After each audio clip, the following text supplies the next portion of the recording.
Hooray for Diffendoofer Day by Dr. Seuss with some help from Jack Prelutsky and Lane Smith. Recorded for Ms Thompson's class at Peoples Elementary. I've always lived in Dinkerville. My friends all live here too. We go to Diffendoofer school. We're happy that we do. Our school is at the corner of Dinkzuber and Dinkzot. It looks like any other school, but we suspect it's not. I think we're learning lots of things not taught at other schools. Our teachers are remarkable. They make up their own rules. Miss Bobble teaches listening. Miss Wobble teaches smelling. Miss Fribble teaches laughing, and Miss Quibble teaches yelling. Miss Twining teaches tying knots in neckerchiefs and noodles, and how to tell chrysanthemums from miniature poodles. Miss Vining teaches all the ways a pigeon may be peppered, and how to put a saddle on a lizard or a leopard. My teacher is Miss Bonkers. She's as bouncy as a flea. I'm not certain what she teaches, but I'm glad she teaches me. Look, look, she chirps. I'll show you how to tell a cactus from a cow, and then I shall instruct you why a hippo cannot hope to fly. She even teaches frogs to dance and pigs to put on underpants. One day she taught a duck to sing. Miss Bonkers teaches everything. Of all the teachers in our school, I like Miss Bonkers best. Our teachers are all different, but she's differenter than the rest. We also have a principal. His name is Mr. Lowe. He is the very saddest man that any of us know. He mumbles, "Are they learning this and that and such and such?" His face is wrinkled as a prune from worrying so much. He breaks a lot of pencil points from pushing down too hard, and many dogs start barking as he mopes around the yard. We think he wears false eyebrows. In fact, we're sure it's so. We've heard he takes them off at night.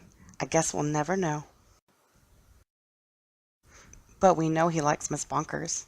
He treats her like a queen. He's always there to watch her when she's on her trampoline.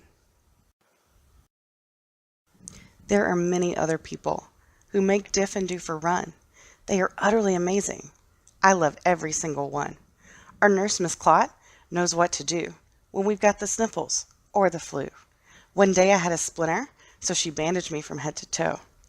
Mr. Plunger, our custodian, has fashioned a machine, a super zuper flooper do.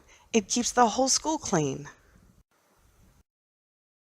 Our music teacher, Mrs. Fox, makes bagpipes out of straws and socks.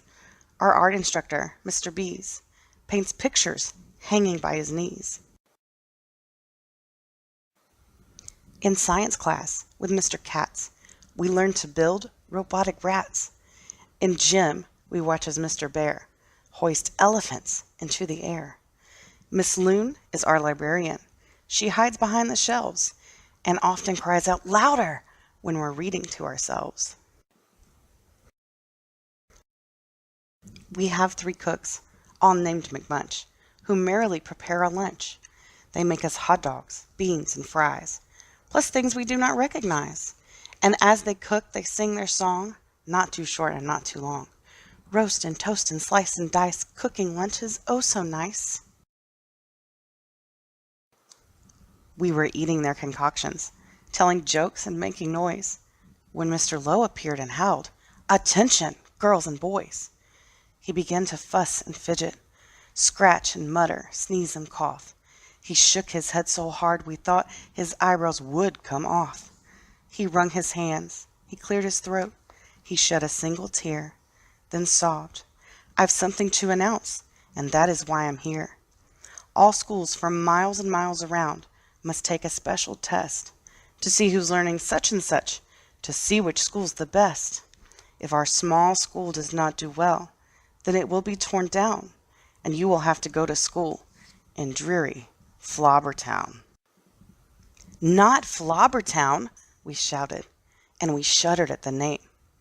For everyone in Flobbertown does everything the same. It's miserable in Flobbertown. They dress in just one style. They sing one song. They never dance. They march in single file. They do not have a playground, and they do not have a park. Their lunches have no taste at all. Their dogs are scared to bark. Miss Bonkers rose. "Don't fret," she said. "You've learned the things you need to pass that test and many more. I'm certain you'll succeed. We've taught you that the earth is round, that red and white make pink, and something else that matters more. We've taught you how to think." "I hope you're right," said Mr. Lowe. He shed another tear.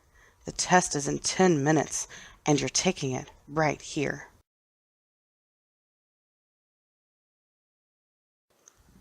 We sat in shock and disbelief.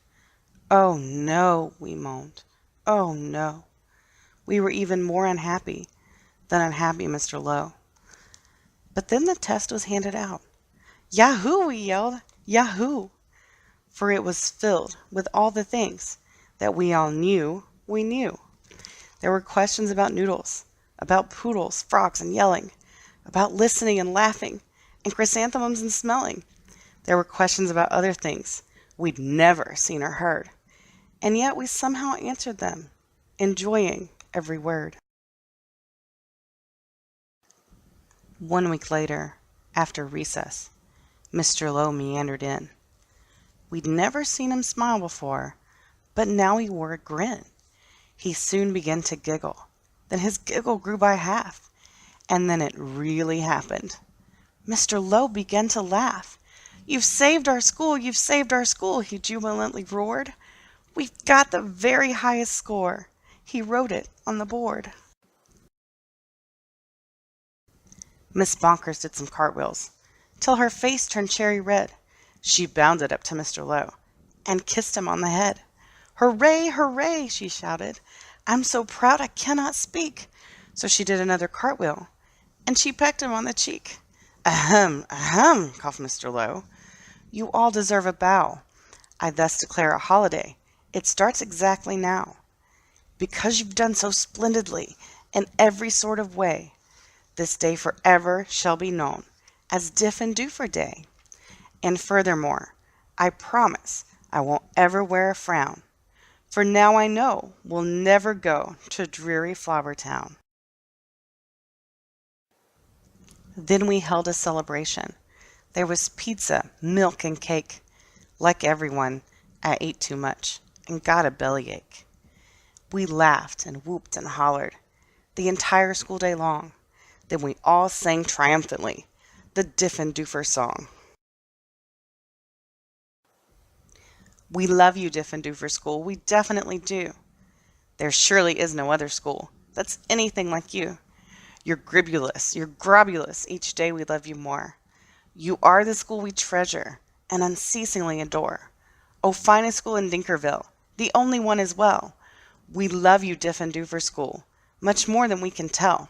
You are so Diffendooferous, it gives us joy to say, 3 cheers for Diffendoofer School. Hooray, hooray, hooray!